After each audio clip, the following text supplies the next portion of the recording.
Hello everyone, I'm Matt, and if it's blast processing you're after, then Sonic the Hedgehog is elsewhere, I'm afraid. But here's a small plastic robot instead. Get ready. Today's build is a first for the channel, a kit by Kotobukiya, who are probably second only to Bandai when it comes to mecha model makers. I've only built one of the kits prior, however, and whilst it was technically a robot, it was also Roll from Mega Man, so not quite my usual fur. We're in more conventional territory today at least, with the 1/100 scale Temjin from Sega's 1996 classic Cyber Troopers Virtual On. A blend of third-person shooters and fighting games, Virtual On involves fast-paced arena duels between Virtuaroids, in a rather grim future ruled by corporations. The Virtuaroids themselves were designed by a name that's familiar to many Gundam fans, Hajime Kotobukiya, longtime Gundam designer and key architect of the Vercar Master Grade line. However, my introduction to Virtual On came long before I'd even touched a model kit, as I was a big fan of the Sega Saturn version. It's a super fun game, with the right balance of simplicity and challenge, and the presentation and soundtrack are excellent and all. As such, when I saw this kit up for sale online, I knew I couldn't say no. I will note that Virtual On model kits have been a fairly common occurrence in the last 25 years, from companies like Wave Corporation, Hasegawa, Volks, and surprisingly not Bandai. I actually previously built a 1/144th scale Temjin by Wave Corporation, dating back from 1997. But it was also the most agonisingly unpleasant experience I've ever had with a model kit, so let's move on. There's a ton of plastic in the box, 23 runners overall, with every colour required accounted for, which is fantastic for people who prefer not to paint the builds. However, you do get quite a lot of spare parts. This is because unlike Bandai, whose duplicate runners tend to omit unnecessary extra pieces, you're getting 2 of every runner here, which is at least handy should anything break on the kit. It wasn't for me, but more on that later. Every single runner also has a large copyright message, reminding you at every turn this is a Hajime Kotobukiya design. Maybe they were smug they beat Bandai to the punch. Finally, there's a small sheet of water slide decals. It's nowhere near Vercar levels of detail, but the point of this kit is a game-accurate Temjin, so that would be missing the point slightly.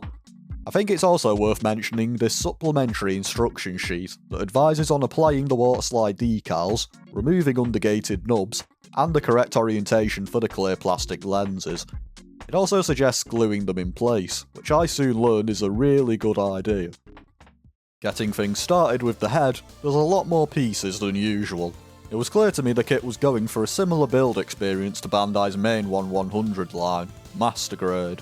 As with that line, there's also a form of inner frame, which isn't super detailed, but it does add some nice heft and stability.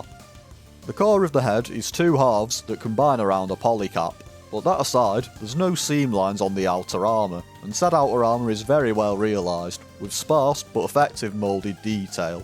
With that said, I did find getting some pieces snapped into place took more effort than required on Bandai kits, especially the side pieces. Given the horror stories I've heard regarding Kotobukiya kits, it was far less taxing than anticipated though. As I figured would be the case from looking at the runners, the colour accuracy is spot on too, with some clear green pieces for the visor. As usual, I painted the back of these with my plated silver Gundam marker for a better appearance. My only other advice here is to exercise caution with the ear-like antennae on the back of the head. They're very delicate, and you don't get spurs. Naturally, I learned this the hard way, and had to glue one back together about 5 times. The torso construction feels quite akin to the head, just on a larger scale, with excellent colour accuracy and layering of parts. Unfortunately, I did find some of the blue plastic slightly prone to nub marks, even when attacked with a decent pair of nippers. In trying to deal with a severe one on the back, I managed to oversand the segment with little effort, turning a flat-faced area into a smooth curve. Now, to be fair, I had no problem with the results, but I suppose it does lose a bit of that polygonal Sega Saturn-y charm.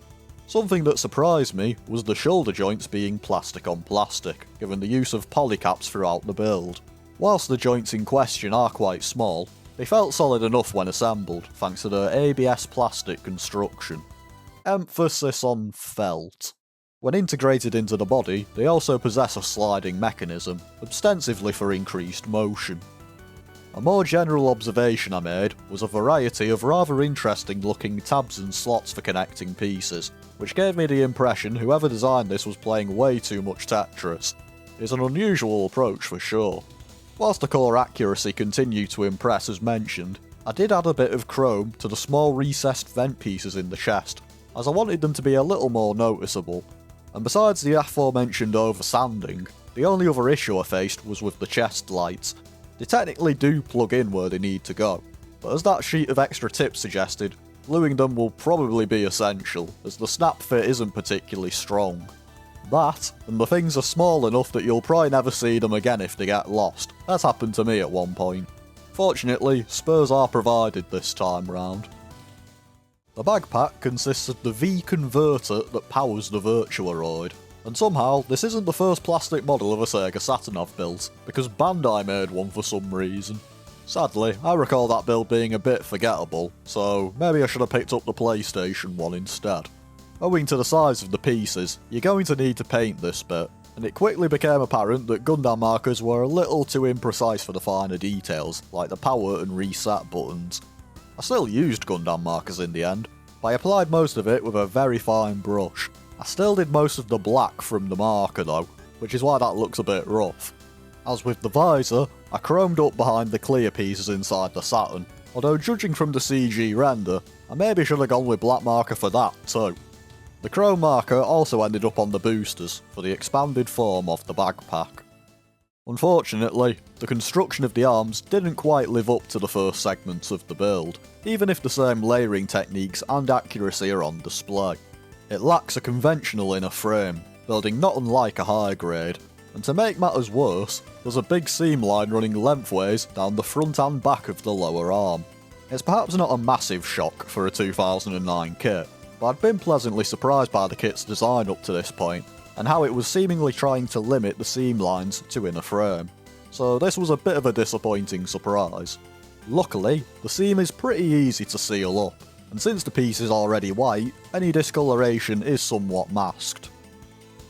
The rest of the assembly, while simpler than a contemporary master grade, still involves a decent amount of pieces, and even some undergating on the white armour, the reason for which I'm not entirely sure of, given it probably would have made more sense on the mark chrome blue plastic from the torso.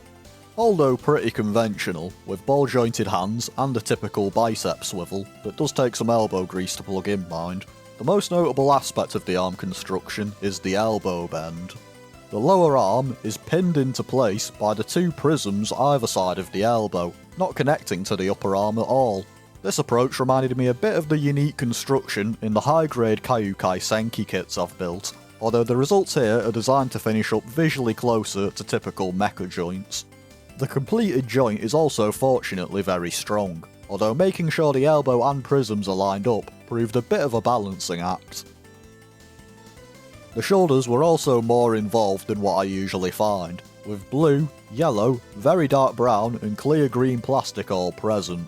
I found actually snapping it together required a keen eye, with pieces having to line up and interact precisely to prevent the whole thing collapsing in on itself. The yellow pieces on the shoulders lift out of the way, providing more clearance for the arms when moved upwards. However, they had a tendency to pop off the joint, so I ended up cementing them in place. For once, I can say a bit more about the waist of the kit, besides the fact that it's a waist of course. Unfortunately, my first observation was that the nubs are a little awkwardly placed, and that even with careful cutting and sanding, they can create some uneven edges. The front skirt assembly is also a little odd. The instructions say to plug the skirts into a unique polycap, and then assemble the armour around it, but the polycap sockets are way too shallow to actually hold the front skirts. The good news is that once assembled, everything holds together, and the front skirts aren't loose at all. It just makes the assembly a little more of a balancing act than it should be. A dropping hip mechanism is also provided, with the ball joints for the legs plugging in on either side. Compared to the mechanisms Bandai use, it's a bit minimal, only dropping about a millimetre, so I'm not too sure why they bothered to be honest. The only modification I made was applying yet more plated silver, this time to the small vent details on the back skirt. The inner frame is a bit more fleshed out in the legs, and whilst there's still not much detail in said frame, you do get some form of moving inner workings, just behind the kneecaps. It's a bit weird though. The moving pieces feel like they should plug in somewhere and move with the bend of the leg, but they don't. It almost feels like they were trying to work a moving armour gimmick in, as seen on many a master grade Gunpla, but then they didn't finish implementing it. It's a bit bizarre. The legs do feel more complex than much of the kit, as tends to be the case with most builds I do admittedly, but they maintain some of the earlier simplicity as well. For instance, the seam lines on the inner frame, which are fine, and a couple of big ones on the front and sides of the outer leg armour, which are the opposite of fine. Given how nicely the head and torso handled the seam lines, I found it a bit daft they didn't apply the same approach to the limbs, even if sealing them up is less troublesome than it usually is for me. Other than that, things built more or less as I expected. Those who aren't a fan of hollow spaces on kits will be glad to know Kotobukiya aren't fans either. For example, the kneecaps are hollow initially, but a piece plugs into the back of them, making it look a bit more complete. The feet are also pretty nicely layered, even in areas where it didn't necessarily need to be. For example, 3 white pieces stack on top of one another in the back, something that could have easily been moulded in detail. The finished results look much more 3-dimensional though, so I reckon the approach they took was for the better. Now, the feet themselves are complete bricks when finished, the only articulation being up in the ankles. There's 2 joints in there, which helps in reducing the impact of those massive ankle armour pieces. All in all, the design feels very thought out and well executed, and as with the rest of the kit, it looks spot on. With that said, the plastic cement did come out again for the circular details either side of the feet. For some reason, they kept shooting out of the tabs at random. Temjin's beam rifle is a rather unique affair, looking and functioning similar to the GN swords of Gundam 00, except 11 years older. The parts count is pretty similar to the head, with a nice balance between mechanical detail and the simpler appearance of the CG model. There is, however, a couple of seam lines to deal with. I elected to leave the ones on the blue and grey plastic alone, as I was admittedly burned out from sealing up the arms and legs. But the one along the barrel had to go, not only because it was far too distracting, it was also prone to separating. The hand builds onto the gun in a way that feels rather permanent, at least compared to a lot of Gunpla. Given there's no storage options for the gun on the kit, and it's the only weapon in the box, this approach did make sense to me, and the grip is rock solid as a result. Finally, some more clear green plastic is provided. I reckon the textured effect seen throughout shines most here, and that plated silver I added certainly helps. And the only other painting I ended up doing besides was some black on the vents of the grey piece, and some more plated silver on the back of the same area. With the kit fully assembled, I got the thing panel lined rather quickly. It's very conservative with moulded in detailing in order to better reflect the CG art, but the colour separation and parts count take the lead in making the kit look more complex. For panel lining, I used a mix of grey fine tip Gundam marker as well as my black Unipin pen. I used the black quite frequently this time to recreate the somewhat high contrast look seen in the artwork. Once I was happy and had got any messiness cleaned up, I moved on to the water slide decals, and I quickly realised that they hadn't aged well. At all. Most obviously, they'd photo-degraded, with the whites becoming a dark yellow and the grey a light brown. Perhaps I should have seen this coming, given the kit is 15 years old now, but it still caught me off guard. At the least, I wanted to get that iconic leg stripe applied, but it crumbled like a custard cream when it went into the water, so that was the end of that. Luckily, Hajime Kotobukiya has an entire line of model kits famed for their extremely large and detailed waterslide decal sheets, so I elected to take a new approach and use my spur Vercar decals instead. I also used a couple I felt either complemented the design, like the number 4 marking on the shoulder, which was taken from a Kyukai Senki sheet, or ones that resembled the original markings, like the caution symbols on the side skirts. The increased variety of decals available meant the end results were a little more maximalist than the original design, but I made sure the new details didn't go overboard either. With that said, if heavier detail is more your cup of tea, the Bandai Composite Vercar Temjin figure may be worth looking into. And so, with everything done, the top coat went on without much trouble, and I was very happy with the final results. It wasn't a completely flawless process, but it was a smooth enough build, which naturally meant something terrible was about to happen. And happen it did, because the shoulder peg disintegrated as I plugged the right arm back in.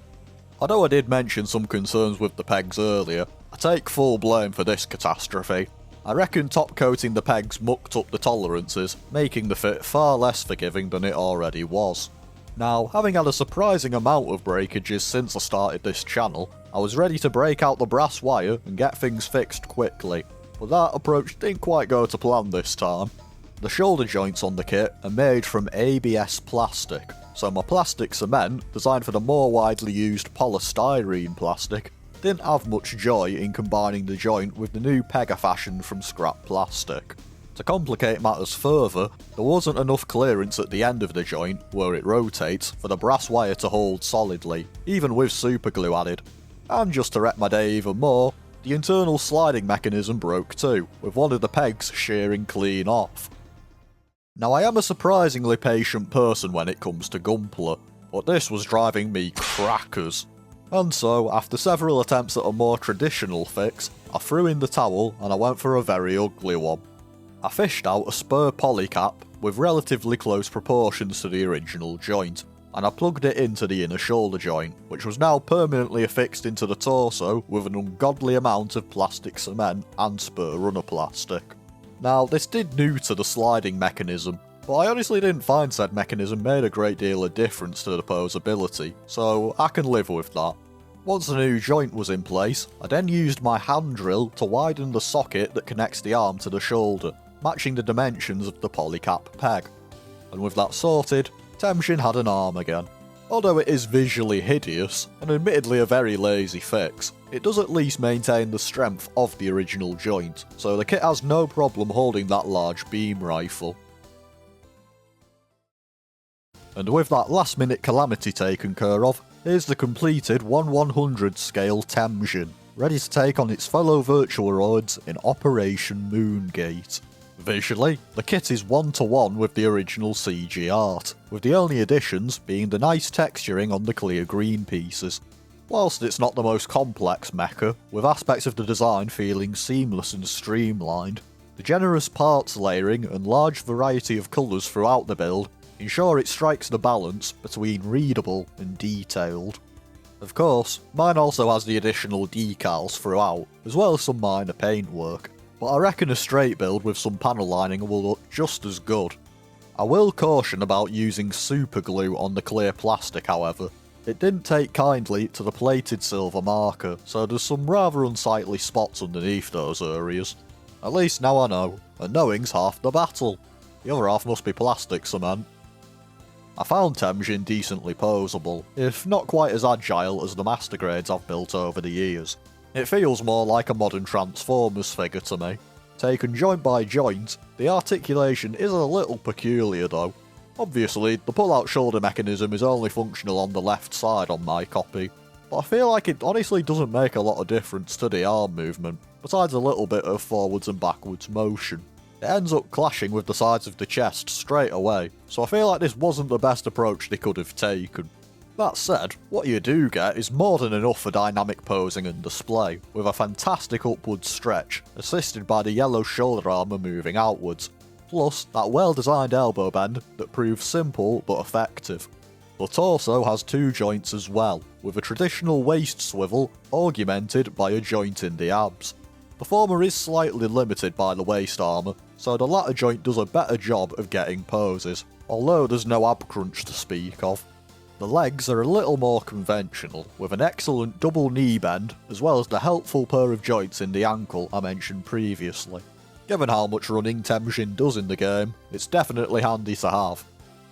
Being a relatively no-frills kit, there's not much gimmickry or options to discuss. What you do get is more than enough for replicating the in-game specifications. The sword-light beam rifle is rendered excellently. I'm a big fan of how the colour scheme borrows from the Mecha, making it look less like a separate piece of gear and more like an extension of the Mecha itself. Even though it's a solid feeling build with a good parts count, the kit has no trouble holding it up either, something that was a nice surprise given how dodgy my arm repair was. If there's one thing I'd have liked to see with the kit, an effect part based on the in-game sword attack would have added some more display options and taken further advantage of the blade-like appearance of the rifle. The only other gimmick of note is the transformation of the V converter to an open state. This does require some parts formation, with the addition of the boosters either side of the Sega Saturn, but it's not a very taxing process, and the final appearance is quite nice. That said, I did find it a little fragile, as the disc likes to fall out when so much is breathed on. Therefore, it might be worth cementing it into place, although that would obviously make the transformation permanent. Before wrapping up, I figured I'd do a comparison of the unit against some of my other 1/100 scale mechs. The scale can be quite varied, as seen with my high grade Macross review in March, but it's mostly associated with master grade and full mechanics Gundams, which commonly end up 7 to 8 inches tall when built. Compared to a regular sized Gundam like the full mechanics 1/100 scale Gundam Aerial, however, Temjin isn't quite there. This is because, in universe, Temjin's height is given as 15 metres, versus the 18 metres of many hero Gundams. It's more in keeping with the smaller Gundams of the 1990s, for instance the F91, which in universe is also 15 metres. So I guess smaller mecha wasn't a trend limited to the Gundam franchise. Finally, here's the kit side by side with the 1/144th scale Temjin by Wave. This kit is over 25 years old now, so it's no surprise the Kotobukiya kit is substantially superior in appearance, articulation and build quality. But improving upon the Wave kit isn't a very hard task admittedly, it's the definition of rough. Overall, I did have a lot of fun putting Temjin together, even with the issues I encountered. Compared to a Bandai kit, this will definitely need some more TLC, particularly if you intend to do a full paint job. Some of the pegs and joints snap together extremely tight, so I recommend drilling some holes before doing a test fit. On the other hand, I also ended up gluing a good chunk of the kit together, and that's not even including the disastrous shoulder repair. Particular points of note were the antennae, several times, the neck to torso connection, the yellow pieces on each shoulder, the seam lines on the arms and legs, the thumbs on the hands, and all that clear green plastic. Even with all that, it's still an engaging build, aided by the clear and detailed instruction book that also comes loaded with great art, and it achieves a solid payoff, being the best rendering I've seen of the original Temjin design in plastic model form by far. It might be worth considering the pre-assembled car signature figure I mentioned earlier though, as that thing also looks incredible and will probably test your patience less. The articulation does what it needs to, with aspects like the shoulders and ankles clearly having some decent thought put in, and even if I face some fragility issues, the joint tolerances are mostly spot on. Really, the only other major sticking factor here is the price.